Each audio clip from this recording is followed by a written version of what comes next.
The pattern of the initial assault on Gold Beach was the same as on the other Normandy beaches: bombing, shelling, rockets fired from ships, followed by the assault troops in landing craft, supported by DD amphibious tanks.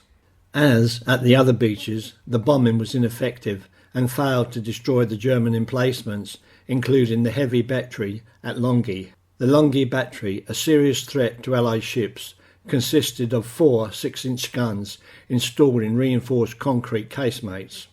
To reduce the risk and time over the anti-aircraft guns, the bombers flew over their targets from seaward. To avoid friendly fire casualties, they hesitated and dropped their bombs too late, most missing their targets. The headquarter ship, HMS Bololo, was straddled by shells shortly after daylight by the Longwy battery. The cruiser HMS Ajax fired 114 shells from its 6-inch guns at the Longwy battery, which fell silent at 6:20 hours, with 3 of its 4 guns completely destroyed. On the troop ships, men joked and laughed to hide their nervousness. Others played poker, wrote letters home, or whispered a prayer. In the pre-dawn, landing craft loaded with troops were lowered into the sea. Pitching and plunging in 5-foot waves, the assault troops, who had so far avoided seasickness, joined their wretched comrades and emptied their stomachs. Many would sooner face the guns of the enemy than spend another moment on these stomach-churning, nightmarish boats. The heavy seas were too rough for the unseaworthy amphibious tanks. Most would founder if unloaded at the planned 5,000 yards. The Sherwood Ranger Yeomanry launched their DD Sherman tanks at 1,000 yards. Nevertheless, they still lost 8 tanks. Officers of the 4th and 7th Dragoon Guards persuaded the captains of the LCTs to unload even closer to the beach and lost fewer tanks. The cliffs to the west of Gold Beach required the landing to take place at the areas designated as Jig and King. As the landing craft approached the beaches, the fire from the big ships lifted and the Hunt-class destroyers moved in close to engage the enemy at point-blank range. The 50th Northumbrian Division landed at Gold Beach, the closest to Omaha Beach. 70 destroyers, mounting 4-inch and 4.7-inch guns, ranged up and down the beaches, attacking the enemy positions most destructive to the assault troops. Their amphibious tanks, delayed by rough seas, the Royal Hampshires and Dorsets, experienced a bloody landing with their commanding officers amongst the first of the casualties. Undaunted, the Royal Hampshires and Dorsets fought on. By the end of the day, all resistance had been eliminated. German field batteries above Arromarsh shelled ships and landing craft until silenced at 09:30 hours. The Green Howards fought their way inland towards Montfleury. As the Germans surrendered, they pointed towards the beach and said, "Zurich, back." With their hands up, the prisoners returned unescorted to the beach.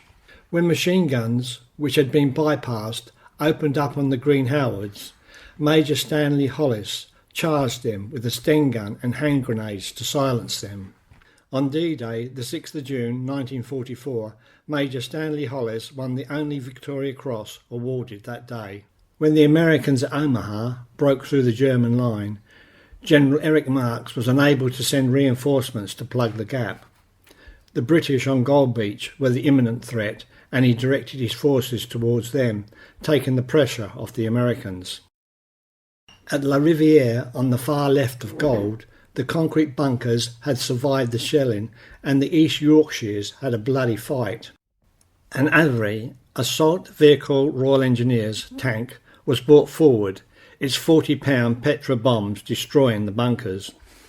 With the help of flame-throwing crocodile tanks, the heavily fortified houses of La Riviere had to be cleared house by house, with the loss of 90 men and 6 officers.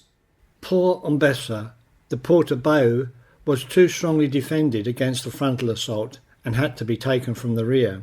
The 47th Royal Marine Commando was given this task and would have to track through 10 miles of enemy-held territory. The 47th Royal Marine, in 14 landing craft, had a rough landing at 08:25 hours. 4 of the 14 LVAs struck mined obstacles and were blown up. those men who made it to shore had lost their equipment. After re-equipping from captured German supplies and several skirmishes, they arrived at Hill 72 immediately south of Port-en-Bessin. On their one remaining wireless set, the other three were lost during the landing, they arranged for a naval bombardment.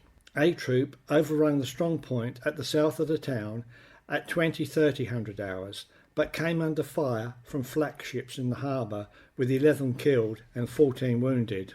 The Germans counterattacked at Hill 72. The Royal Marines, mistaking the Germans for the expected arrival of the Americans, were overrun. The attack on the eastern strong point was delayed by house-to-house fighting. Captain T.F. Cousins, with 45 men, attacked the heights and penetrated the German defences.